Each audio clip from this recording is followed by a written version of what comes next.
excited to walk you through our low fidelity prototype for a mobile application called Seascape Booking. This app is designed to simplify the process of booking seaside accommodation, offering users a smooth and intuitive experience from sign-in to payment and confirmation. Let's explore the journey step by step. And now, we begin with the login and sign up screen. Here, users can either log in with their existing credential or create a new account. For returning users, they enter username or email.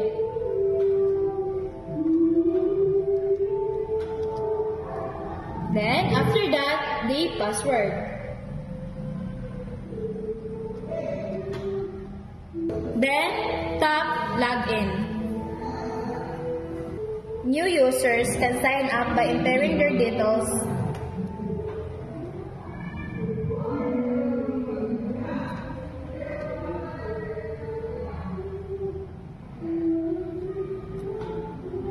And confirming their password.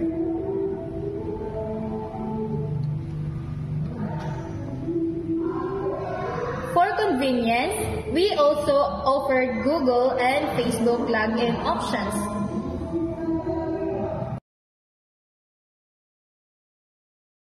Once logged in, users land on the home page. The top navigation includes Home and Contact Us.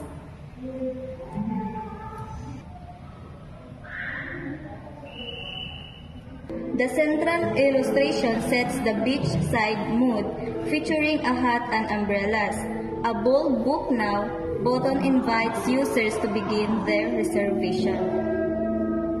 This screen is designed to be visually engaging and action-oriented.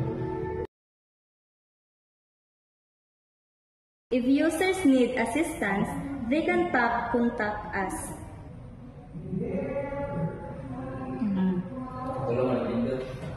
This screen displays our phone number, email, and social media handles for Facebook and Instagram. Icons next to each contact method make it easy to identify. The Book Now button remains accessible here too.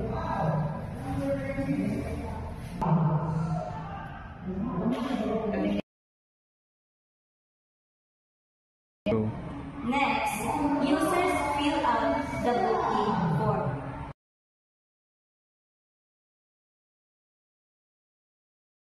They provide first name,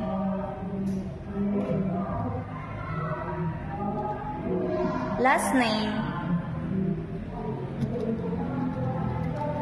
email,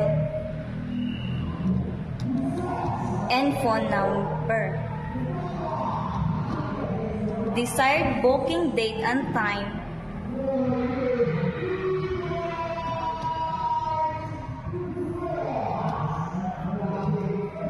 the room number. Once completed, they tap Submit to proceed. This form captures all essential booking details in a clean, organized, and layout. After submitting the booking, users are directed to the payment screen. They choose from GCash, PayPal, credit or debit card, or bank transfer.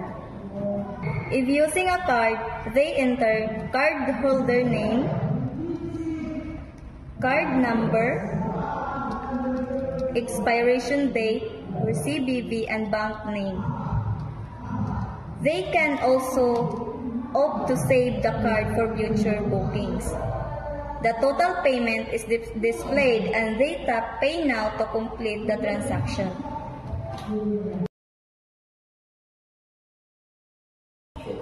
Finally, users reach the confirmation screen. It displays a message, Payment Successful, booking details including booking ID, resort name, check-in or check-out dates, guest count, room number, payment method, and total paid. Action buttons, download receipt, back to home, and view booking.